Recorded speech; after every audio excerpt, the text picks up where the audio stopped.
7 দশকেরও বেশি সময় ধরে দুই প্রতিবেশী দেশ পাকিস্তান এবং চীনের সম্পর্ক একে অপরের নির্ভরযোগ্য বন্ধু হিসেবে কাজ করছে। চীন বরাবরই কাশ্মীরের মতো স্পর্শকাতর ইস্যুতে পাকিস্তানকে সমর্থন দিয়ে আসছে। পাকিস্তানও তাইওয়ান, জিনজিয়ানের মতো বিষয়গুলোতে এক চীন নীতি মেনে চলে। পাকিস্তানের প্রধানমন্ত্রী শাহবাজ শরীফের 4 দিনের চীন সফরের তৃতীয় দিনে দেশটির প্রেসিডেন্ট শি জিনপিংয়ের সঙ্গে বৈঠকে বসেন।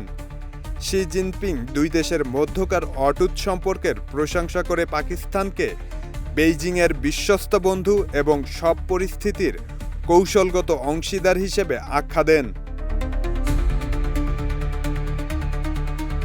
আন্তর্জাতিক পরিস্থিতি যাই হোক না কেন, চীন সবসময়ই এই সম্পর্ককে অগ্রাধিকার দেবে বলে তিনি জানান। জবাবে শাহবাজ শরীফ দুই দেশের সম্পর্ককে লোহার মতো দৃঢ় দুই ভাইয়ের দেশ হিসেবে অভিহিত করেন।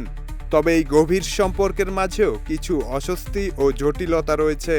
পাকিস্তানের দক্ষিণ পশ্চিম অঞ্চলে চীনা নাগরিক ও বিভিন্ন অবকাঠামো প্রকল্পের উপর জঙ্গি হামলা বেইজিংকে উদ্বিগ্ন করেছে। পাশাপাশি ওয়াশিংটনের সঙ্গে ইসলামাবাদের ঘনিষ্ঠতাও দুদেশের সম্পর্কে কিছুটা জটিলতা তৈরি করেছে। তা সত্ত্বেও চীনের রাষ্ট্রীয় গণমাধ্যম জানিয়েছে, চীন পাকিস্তানের সঙ্গে কৃষি, শিল্প, কৃত্রিম বুদ্ধিমত্তা ও দক্ষ মানব সম্পদ উন্নয়নে সহযোগিতা বাড়াবে এবং অভিন্ন ভবিষ্যৎ সম্পন্ন ঘনিষ্ঠ সম্পর্ক গড়তে প্রস্তুত। এদিকে বৈঠকে মধ্যপ্রাচ্যের ভূ রাজনীতি নিয়েও আলোচনা হয়। ইরান ও যুক্তরাষ্ট্রের সম্ভাব্য শান্তি চুক্তির কূটনৈতিক তৎপরতা সঠিক পথে আছে বলে মন্তব্য করেছেন পাকিস্তানের প্রধানমন্ত্রী শাহবাজ শরীফ।